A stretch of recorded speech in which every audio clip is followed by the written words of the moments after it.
Hello दोस्तों, मैं हूं प्रकाश और आप देख रहे हैं पीके रियल फैक्ट्स।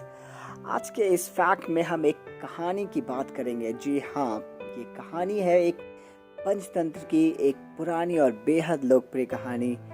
जी हाँ, एक ऐसे मोर कछुए की कहानी है, एक हंस और कछुए की मित्रता की कहानी है, जिससे में आपको भरपूर मनोरंजन प्राप्त होने वाला है और साथ ही साथ शिक्षा भी। तो चलिए देखते हैं।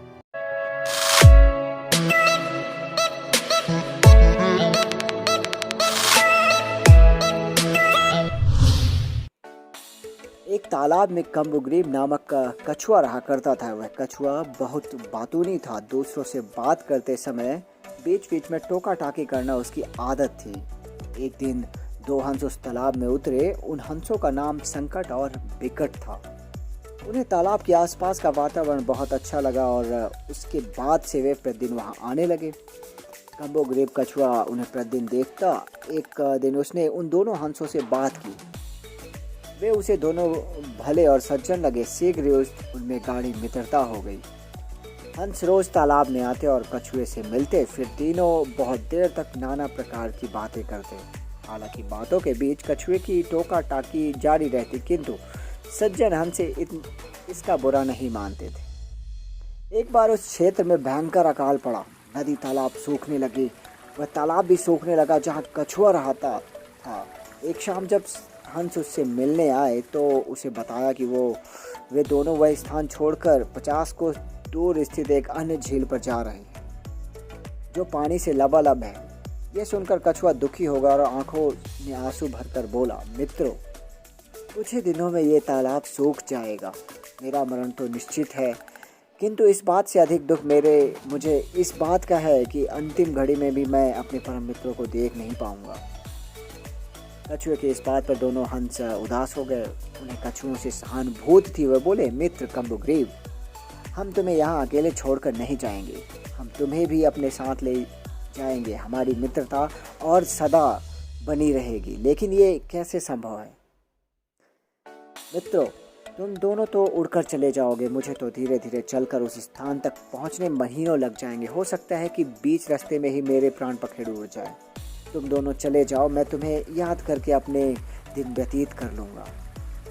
हंसों ने कछुओं की बात नहीं मानी और उसे अपने साथ ले जाने का उपाय सोचने लगे। सोचते सोचते उन्हें एक उपाय सूझ गया और वे प्रसन्न हो गए। उन्होंने तय किया कि वे बांस की एक लकड़ी लेकर आएंगे। कछुआ उस लकड़ी के मध्य भाग को अपने मुंह से पकड़ेगा और वे दोनों उस लकड़ी के एक एक सिरे को अपनी चोंच में दबा लेंगे। इस तरह वे कछुओं को लेकर उड़ते हुए उस झील तक पहुंच जाएंगे। कछुआ भी यह उपाय सुनकर प्रसन्न हुआ। अगले दिन हंस लकड़ी लेकर कछुए के पास आए और उसे लकड़ी के मध्य भाग को मुंह से पकड़ने को कहा। हंस कछुए की बातूनी आदत से भली भांति परिचित थे, इसलिए उन्होंने उसे समझाया कि जब तक वे झील तक नहीं पहुंच जाते उसे मौन रहना है, अन्यथा यह नीचे गिर जाएगा और आप नीचे गिर जाओगे। कछुए ने उन्हें आश्वासन दिया कि वह मौन धारण करके रखेगा। इसके बाद दोनों कछुए ने दृढ़तापूर्वक लकड़ी के मध्य भाग को पकड़ लिया। हंस लकड़ी के दोनों सिरों को चोंच में दबाकर आकाश में उड़ने लगे। उड़ते उड़ते हुए एक कस्बे के ऊपर से गुजरे, तभी किसी ने आकाश के उस विचित्र नज़ारे को देख लिया। वह दूसरे लोगों को बताने लगा, देखो देखो, आकाश में कछुआ उड़ रहा है। एक मुंह से दूसरे मुंह होते हुए ये बात पूरे कस्बे में फैल गई। लोग घरों के बाहर निकल आए और शोर मचाने लगे।